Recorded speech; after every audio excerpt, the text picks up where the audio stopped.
On करके देखते हैं इसमें क्या प्रॉब्लम है।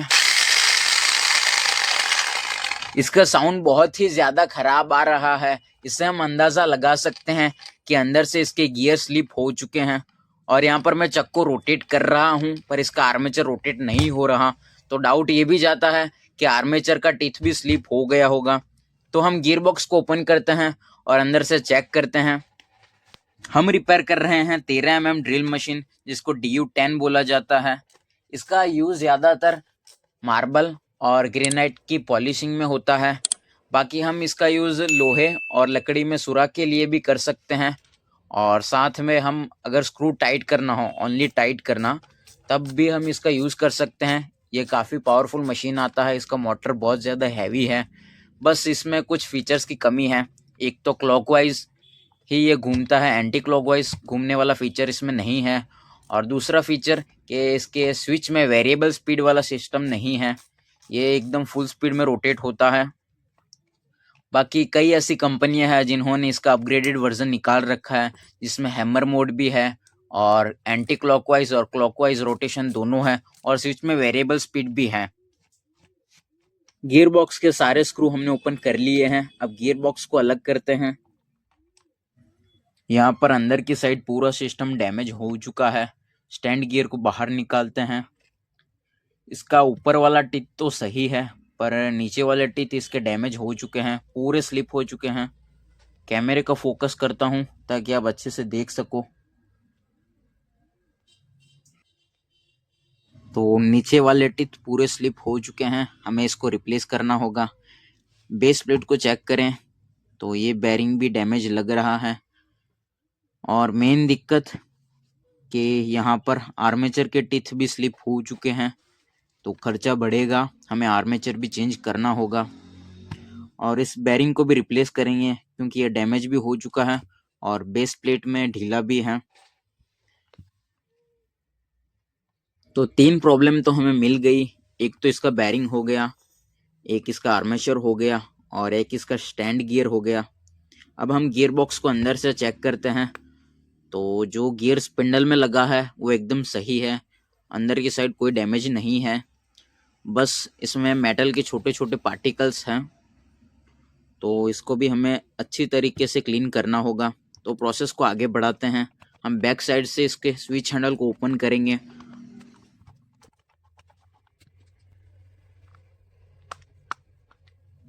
यहाँ पर इसका एक साइड का कार्बन होल्डर भी जल चुका है, यहाँ पे आप देख सकते हो।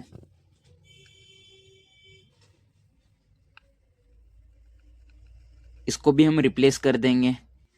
तो अब हम इसके कार्बन ब्रश को बाहर निकाल लेते हैं।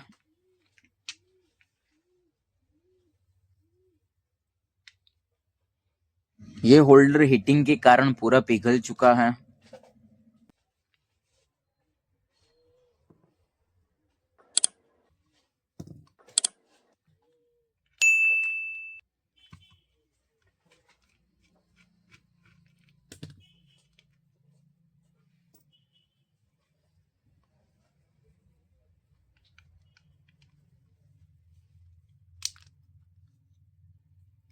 इस साइड वाला कार्बन होल्डर सही है, पर इसके दोनों कार्बन डैमेज हो चुके हैं, तो हमें नए कार्बन ब्रश भी डालने होंगे।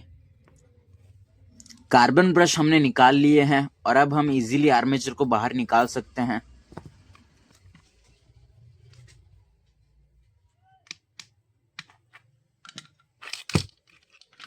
फील्ड कवर को अलग कर लेंगे।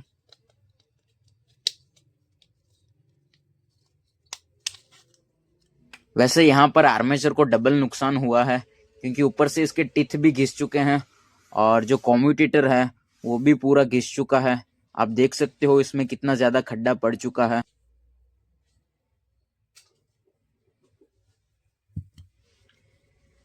फील्ड कॉइल को देख के पता चलता है कि ये मशीन काफ़ी पुराना है, पर हम इसमें नया आर्मेचर डालेंगे तो वो अच्छे से वर्क करेगा, इसमें कोई दिक्कत नहीं आने वाली।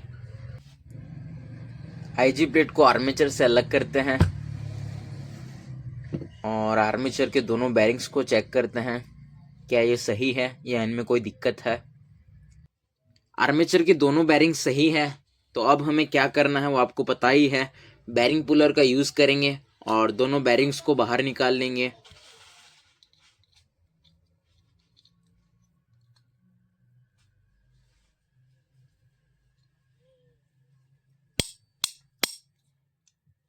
इसको सही तरीके से एडजस्ट करते हैं ताकि हम बैरिंग को आसानी से निकाल सकें।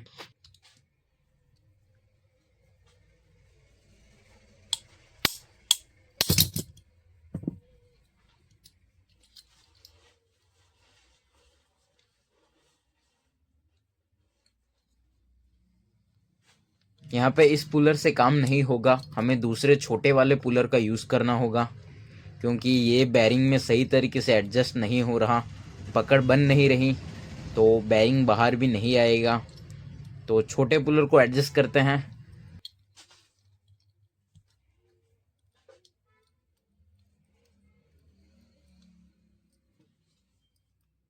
तो छोटे पुलर ने बैरिंग के साथ पकड़ बना ली है और अब हम इजीली बैरिंग को बाहर निकाल सकते हैं। अगर इससे भी काम नहीं होता तो हमें हाइड्रोलिक प्रेस की मदद से इसके फैन और बैरिंग को दोनों को साथ में निकालना पड़ता। ये बैरिंग थोड़ा सा टाइट है, तो हम नए आर्मेचर में जब इसे लगाएंगे तो पहले इसमें थोड़ा सा ऑयल डाल देंगे ताकि ये फ्रीली रोटेट हो। DU10 की एक चीज़ मुझे बहुत ज़्यादा अच्छी लगी कि इसमें जो भी बैरिंग्स लगते हैं वो सारे सेम है, बस एक बैरिंग को छोड़ के। इसमें टोटल 5 बैरिंग्स लगते हैं। जो ऊपर स्पिंडल में लगता है बड़ा वाला बैरिंग वो 6202 या 6002 होता है। बाकी एक बैरिंग बेस प्लेट में लगता है, एक गियर बॉक्स में और 2 आर्मेचर में। ये चारों बैरिंग ही सेम है और इनका नंबर है 608। तो प्रोसेस को आगे बढ़ाते हैं। बेस प्लेट के अंदर एक डैमेज बैरिंग लगा हुआ है, उसको बाहर निकालेंगे। तो इस बैरिंग में दिक्कत है, इसे हमें रिप्लेस करना होगा नए वाले बैरिंग के साथ। और अब मेन पॉइंट पर आते हैं, क्योंकि इसमें गियर डैमेज हुआ था तो हमें इसका रीज़न ढूंढना होगा कि गियर डैमेज क्यों हुआ। तो बेस प्लेट को थोड़ा सा क्लीन करते हैं ताकि हमें अच्छे से आइडिया आए। तो दिक्कत मुझे दिखाई दे रही है, ये जो IG प्लेट में बुश लगा है वो कट चुका है और इसके कारण जो स्पिंडल है वो इसके अंदर बहुत ज़्यादा लूज़ है और ये इसमें बहुत ज़्यादा प्ले बनता है, जिसके कारण हमारा गियर डैमेज हो चुका है। तो हमें इसके बुश को रिप्लेस करना होगा और ये रिप्लेस नहीं होता तो हमें पूरा IG प्लेट ही चेंज करना होगा। तो बुश को बाहर निकालने की प्रोसेस स्टार्ट करते हैं। तो यहाँ पर हम यूज़ करेंगे थ्रेड निकालने वाले ड्रिल बिट का, जो 3/8 इंच का है, जो लगभग 9.5 mm का होगा।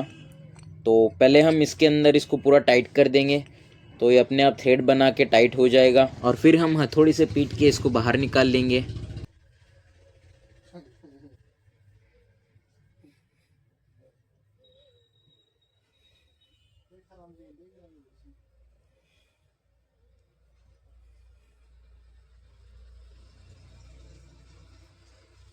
तो ये पूरा टाइट हो चुका है, अब हथौड़ी का यूज़ करेंगे।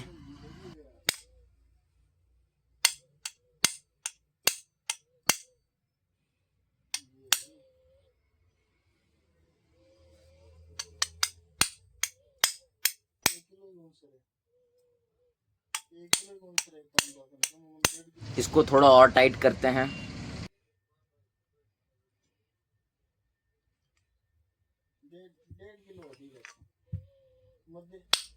बुश तो नहीं निकला पर ड्रिल बिट निकल गया है, तो इसको सॉकेट में वापस एडजस्ट करते हैं।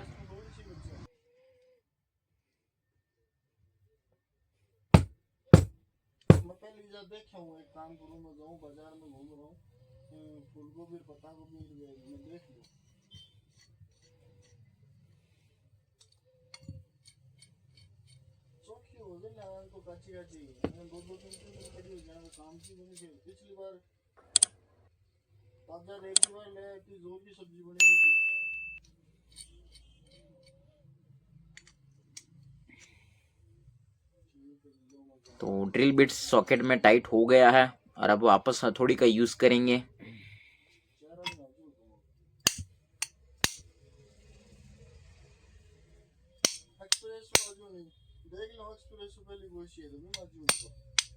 तो फाइनली दोस्तों बुश को हमने बाहर निकाल लिया है, हमारा आइडिया काम कर गया। यहाँ पर बुश के ऊपर कुछ नंबर्स लिखे हैं पर हम इसमें दिमाग नहीं लगाएंगे क्योंकि हम इसको रिप्लेस करने वाले हैं रोलर बैरिंग के साथ। हम यूज़ करेंगे 0910 रोलर बैरिंग का, और ये लगता है 26 mm के टेपर बैरिंग में, जिसे हम मटका बैरिंग भी बोलते हैं। और ये इसकी स्पिंडल में प्रॉपर फिट बैठेगा और ये बेस प्लेट में भी इजीली फिट हो जाएगा। तो अब आईजी प्लेट के अंदर रोलर को फिट करते हैं।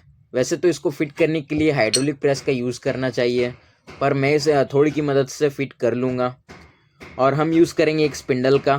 स्पिंडल आप कोई सा भी ले सकते हो, 801 मॉडल का हो गया, 6100 का हो गया, या मार्केट में और भी बहुत सारे मॉडल चल रहे हैं, आप कोई भी स्पिंडल ले सकते हो। और अब हम कुछ इस तरीके से रोलर को बेस प्लेट के अंदर फिट करेंगे।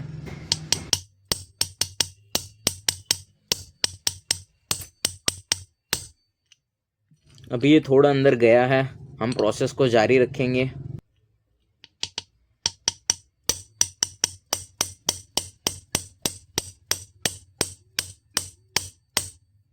ये बहुत ज़्यादा टाइट है और मुझे लग रहा है ये डैमेज भी हो जाएगा, पर देखते हैं, इसको पूरा अंदर बैठाते हैं फिर पता चलेगा।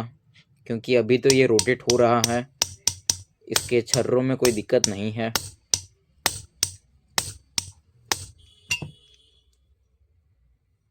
अभी थोड़ा सा और बच गया।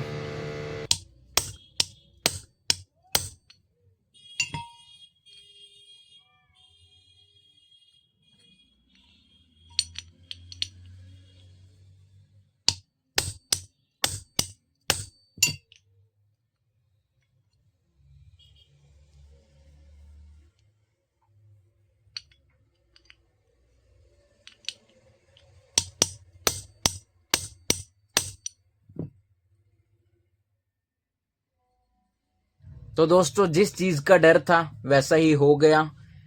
ओवर कॉन्फिडेंस के चक्कर में मैंने रोलर को डैमेज कर लिया है। इसके जो छर्रे हैं वो बैंड हो चुके हैं और अब ये रोटेट नहीं हो रहा। तो हम इसे हाइड्रोलिक प्रेस से प्रेस करते तो शायद ये सही तरीके से फिट हो जाता, पर अभी ये डैमेज हो चुका है। तो अब तो इसको वापस निकालते हैं, वापस निकालने की ट्राई करते हैं। इसको वापस निकालना बहुत ज़्यादा मुश्किल है। अगर ये वापस नहीं निकला तो हमें आईजी प्लेट ही चेंज करना होगा। तो फिर से इसको बाहर निकालने के लिए हमें थ्रेड निकालने वाले बिट का यूज़ करना होगा। देखते हैं ये इसके अंदर टाइट होगा या नहीं।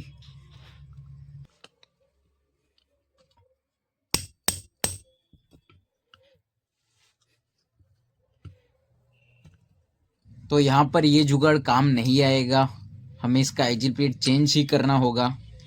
क्योंकि अगर हम ज़्यादा कुछ करेंगे तो हमारा जो थ्रेड वाला बिट है वो डैमेज हो सकता है।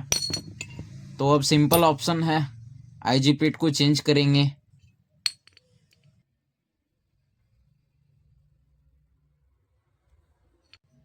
तो ये है नई आईजी प्लेट, जिसके अंदर हम एक और नया रोलर लगाएंगे।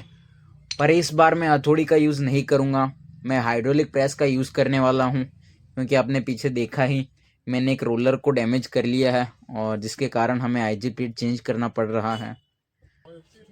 तो रोलर अच्छी तरीके से फिट हो चुका है और इसके अंदर के छर्रे वो भी एकदम फ्रीली रोटेट हो रहे हैं। अब आगे की प्रोसेस स्टार्ट करते हैं। एक तो आईजी प्लेट में यहाँ पर बैरिंग लगेगा और एक यहाँ ऊपर, दोनों 608 ही लगेंगे।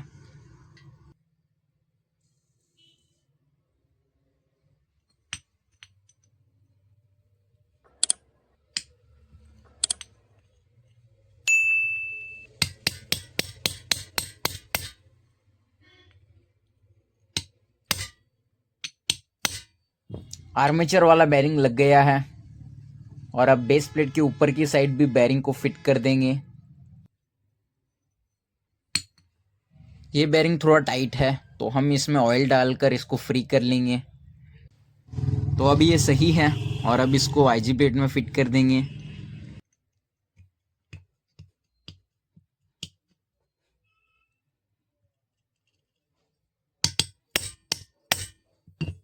आईजी प्लेट में दोनों बैरिंग लग चुके हैं और अब करते हैं नए आर्मेचर को अनबॉक्स।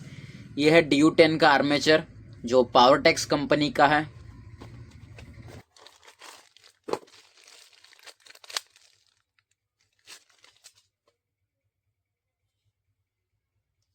अब प्रोसेस को आगे बढ़ाते हैं।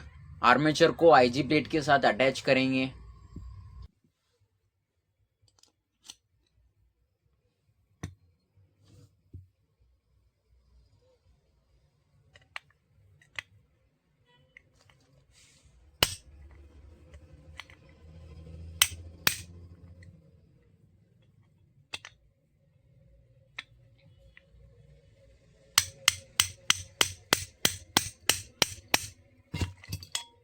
आईजी प्लेट अभी भी थोड़ा ऊपर है, इसको और अंदर बैठाएंगे।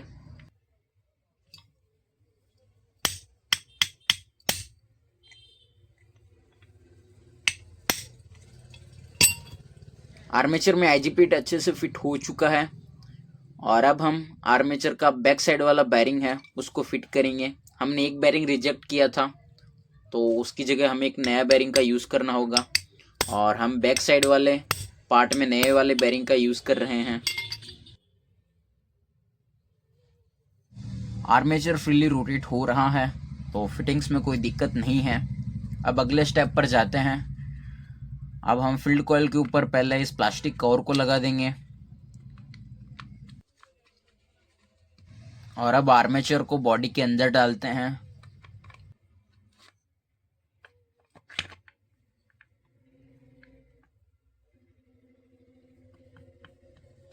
आर्मेचर अच्छे से फिट हो चुका है और ये फ्रीली रोटेट भी हो रहा है।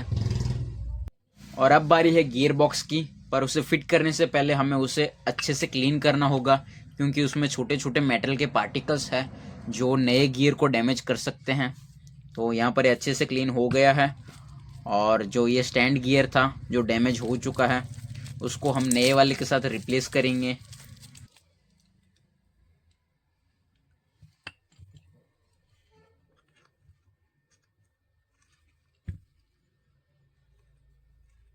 आईजी प्लेट में हमने स्टैंड गियर को लगा दिया है और अब गियर और इसके रोलर को ज़रूरत है थोड़ी ग्रीसिंग की। यहाँ पर हम यूज़ करेंगे जेल ग्रीस का।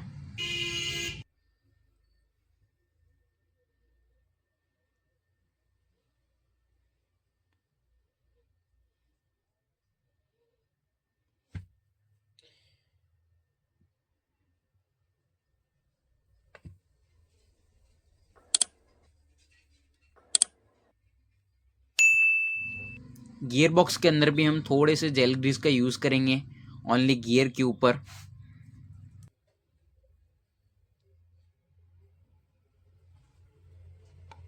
और अब हम गियर बॉक्स में लगाएंगे थोड़े गाढ़े ग्रीस को। इसकी मात्रा हमें थोड़ी ज़्यादा रखनी होगी क्योंकि वापस क्या पता ये ड्रिल कब ओपन हो।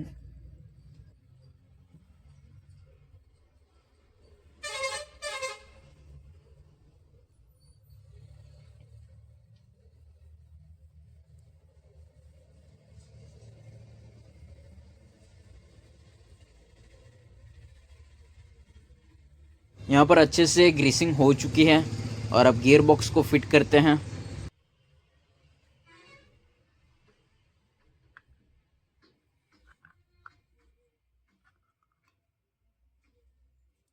यहाँ पर सिस्टम सही तरीके से रोटेट हो रहा है तो फिटिंग्स में कोई दिक्कत नहीं है। और अब सिंपली जो 4 स्क्रू है उनको लगा देंगे।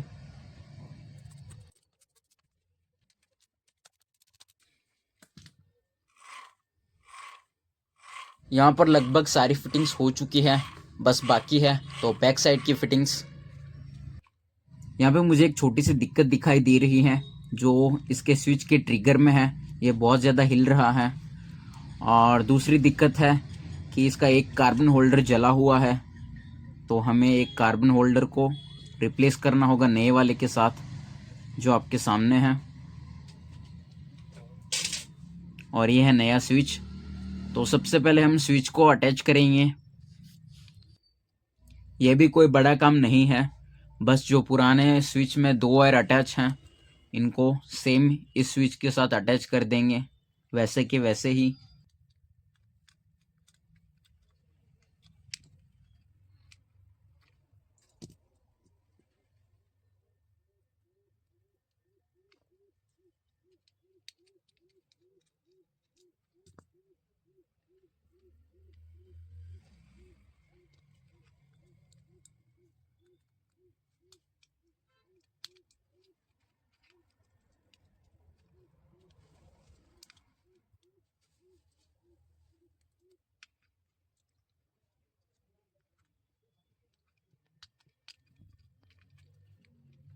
स्विच की फिटिंग हो चुकी है और अब हम लगाएंगे नए कार्बन ब्रश को।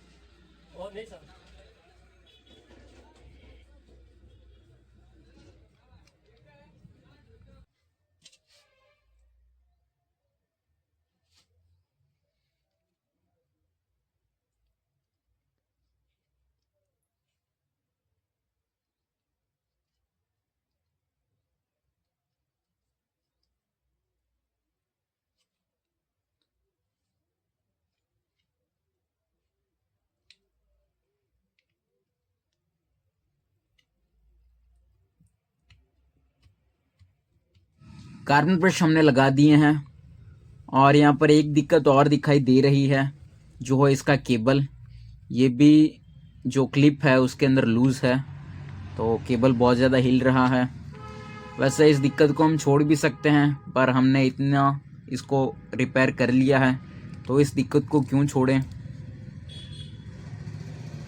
ये क्लिप डैमेज हो चुका है तो हम नए क्लिप का यूज़ करेंगे और साथ में इस रबर के टुकड़े का यूज़ करेंगे ताकि वायर एकदम प्रॉपर फिक्स हो जाए और हिले ना।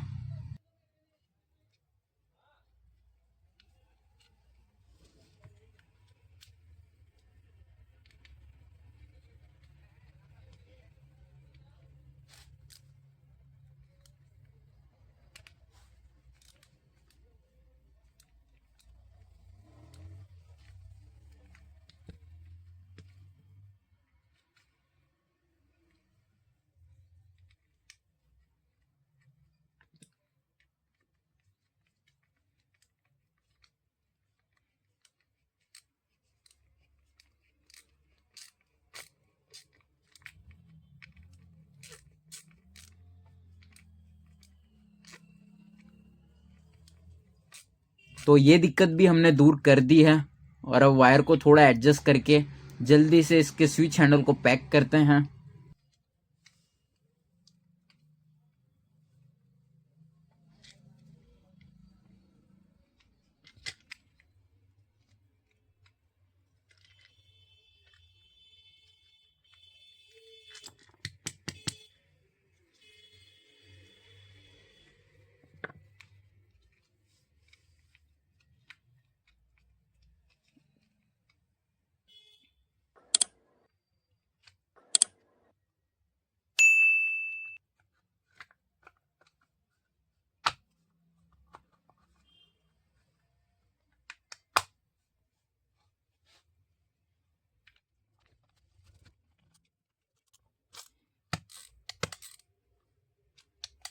और अब ड्रिल मशीन को ऑन करके देखते हैं कि ये कैसे वर्क करता है।